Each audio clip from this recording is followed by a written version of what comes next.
2025 से पहले होगी वर्ल्ड वॉर 3 की शुरुआत। क्या यूक्रेन पर न्यूक्लियर अटैक करेगा रूस? अपने नागरिकों को अलर्ट कर रहे नाटो देश। रूस में बन रहा एन रेसिस्टेंस मोबाइल बंकर।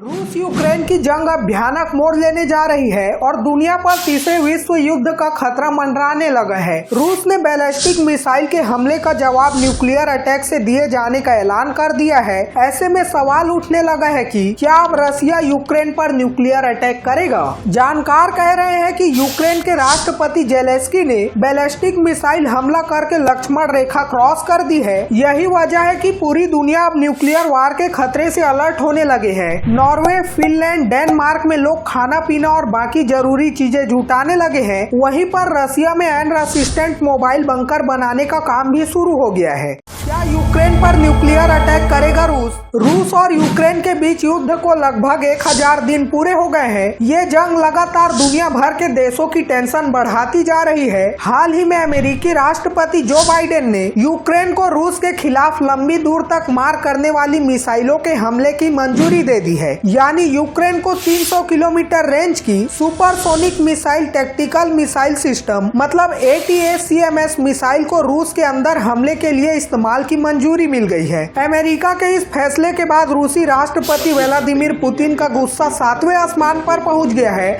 और उन्होंने भी परमाणु हमले के नियम बदल दिए हैं। पुतिन ने ऐलान कर दिया है कि अगर यूक्रेन ने बैलिस्टिक मिसाइल दागी तो परमाणु हमला किया जाएगा। ये सारा घटनाक्रम तब बदला जब यूक्रेन ने रूस के अंदर टारगेट करने वाली लंबी दूरी की 6 अमेरिकी मिसाइल दागी। ये सभी 6 मिसाइल जमीन से जमीन पर मार करने वाली बैलिस्टिक मिसाइल है जो 300 किलोमीटर तक के टारगेट को आसानी से मार सकती है। लंबी दूरी तक मार करने की वजह से ये मिसाइल यूक्रेन के लिए गेम चेंजर साबित हो सकती है। कुछ देशों का मानना है कि तीसरे विश्व युद्ध का वक्त अब बहुत दूर नहीं है। जानकारों का कहना है कि रूस की नई परमाणु नीति से तीसरे विश्व युद्ध का खतरा बढ़ गया है। यही वजह है कि डरे हुए नाटो देशों ने अपने नागरिकों को पर्चे जारी कर उन्हें युद्ध की तैयारी करने की सलाह दी है। रसिया ने नियमों में बदलाव करते हुए कहा है कि अगर यूक्रेन या यूक्रेन के साथी देश किसी न्यूक्लियर पावर वाले देश के सपोर्ट से हमला करते हैं तो इसे रूस के खिलाफ जंग माना जाएगा। रूस के खिलाफ बैलिस्टिक मिसाइल का जवाब परमाणु हमले से दिया जाएगा। रूसी सुरक्षा परिषद के उपाध्यक्ष दिमित्री मेदवेदेव ने तीसरे विश्व युद्ध की चेतावनी दी है। उन्होंने कहा है कि रूस के खिलाफ दागी गई मिसाइलों को हमला माना जाएगा। इसके जवाब में हम यूक्रेन और नाटो के ठिकानों पर अटैक कर सकते हैं। इसका मतलब है कि तीसरे विश्व युद्ध का समय आ गया है। रूस का कहना है कि अमेरिका की निवर्तमान सरकार युद्ध को भड़काना चाहती है। राष्ट्रपति पुतिन ने सितंबर महीने में ही साफ कह दिया था कि रूस के खिलाफ मिसाइलों के इस्तेमाल का मतलब रूस और नाटो का युद्ध होगा।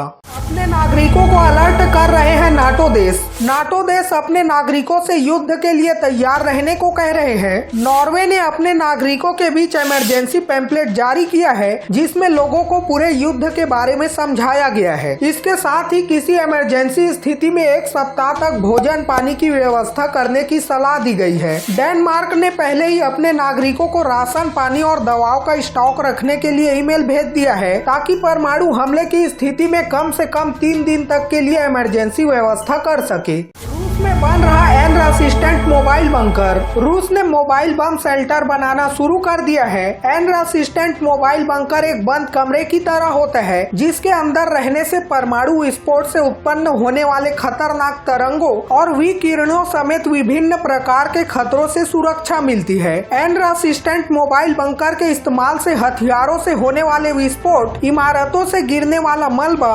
खतरनाक रसायन और आग के खतरों से बचा जा सकता है। दुनिया के सभी देशों को वर्ल्ड वॉर 3 होने से रोकना चाहिए और अगर वर्ल्ड वॉर 3 होता है तो आपके हिसाब से भारत को किसका साथ देना चाहिए, रूस या यूक्रेन? कमेंट में जरूर बताइएगा। और अगर आपको वीडियो अच्छी लगी हो तो इस वीडियो को लाइक और चैनल को सब्सक्राइब या फॉलो जरूर कीजिएगा। बहुत जल्द फिर मिलते हैं एक नई वीडियो के साथ। तब तक के लिए जय हिंद, जय भारत।